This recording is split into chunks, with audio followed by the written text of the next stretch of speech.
The psychotic Bartolomeo enters the ring, and is there a group even stronger than CP9? Find out in my review of One Piece, episode 635. Well, spank my ass and call me Charlie. A lot of stuff happened in this week's episode of One Piece, and I loved it. I thought the pacing was on point, and it featured a huge roster of characters, some of which we haven't seen in a while, and I like all the different costume changes, and I even liked the scene with Sanji and Violet, which over the course of the last couple episodes, I've hated every single scene that Sanji has been in that involved being with Violet because it's all been the same thing, but at least this week, we get to see Sanji being a badass and jumping up, kicking this sniper in the face. Bellamy the Hyena returns and he gets his second confrontation with Luffy. Springy McSpringerton here thinks he's going to mooch in on Luffy's territory. It's not going to work at all. But I will say this, I do like his redesign over the course of the time skip. It's not too drastic. He's basically a little taller and a little more muscular, and I like the whole sunglasses and the Doflamingo like painted thing on his chest and on his arms. It just looks really cool, but his whole attitude here is just being really, really passive-aggressive.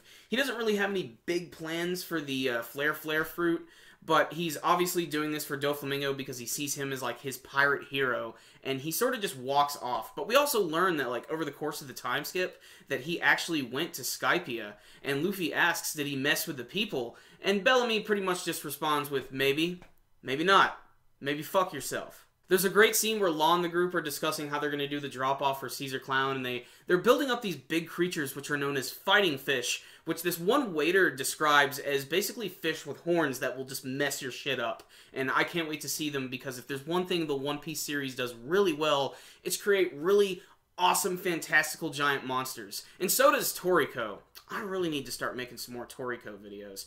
Anywho, the other thing that's really cool about this scene is we get to introduce to 3 brand new characters whom we really don't know who they are yet, but it is CP0, the group that is superior to CP9 apparently in every way, and even like Law says this is really serious if they're here. So this is pretty damn awesome. I cannot wait to see what these guys are capable of. And of course I love the way they make their entrance very similar to how CP9 did with their weird fantastical masks and everything. I just cannot wait to see what these guys are capable of because now I really see why everybody loves Dressrosa arc so much, because just last week we had Jesus Burgess come in, now we got CP0 coming in.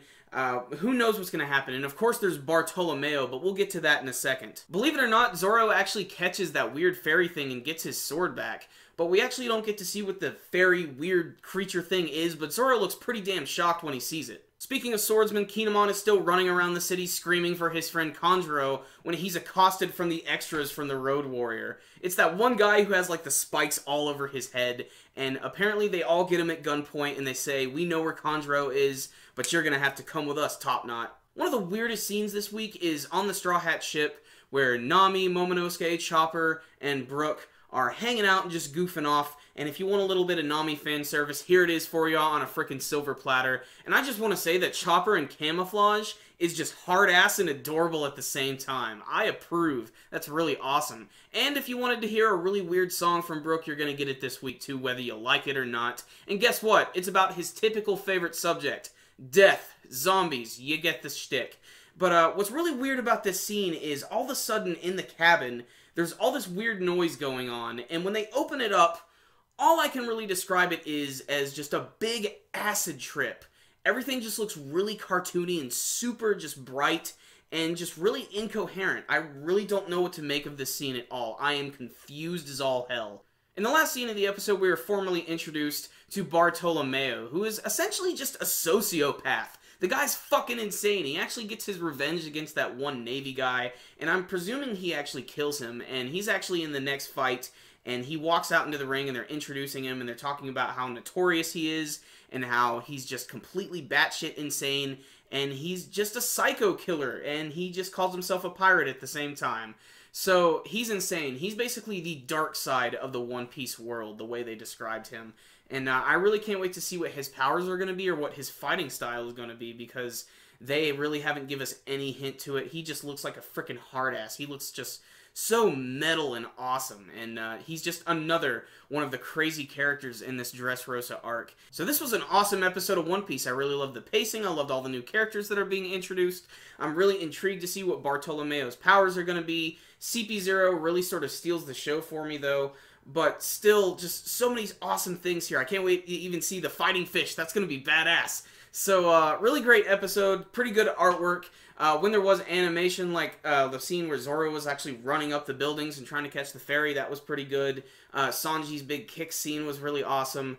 And, you know, everything was just pretty consistent across the board this week. So if you are following the series, this is going to be one of those episodes which I think is pretty stellar in terms of just moving the story along and introducing new people at a lightning pace. And if that's who they're going to introduce this week, who knows? Maybe there's going to be someone completely different next week. They still got a lot of these preliminary matches to go through. So I'm really excited for Dressrosa. Pretty damn kick-ass. I'm giving this episode a 10 out of 10. I have no complaints with it.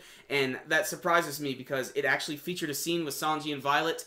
But Sanji, you saved it by kicking that guy in the face. Thank you, sir, for this 10 out of 10. So if you guys had a chance to check out this week's episode of One Piece, I'd love to hear what you guys thought about it with your comments below. You could please tell me about your favorite moments, maybe some stuff you didn't care for, and maybe what you want to see from the rest of the Dressrosa arc, especially who's going to be fighting in this tournament. And remember guys, before you leave, make sure and hit that like button so you can give this video a thumbs up. It's one of the easiest ways to support our videos. And you can subscribe to the channel if you haven't already. So, I'll see you next time guys. Super Kami Guru 9000. Out.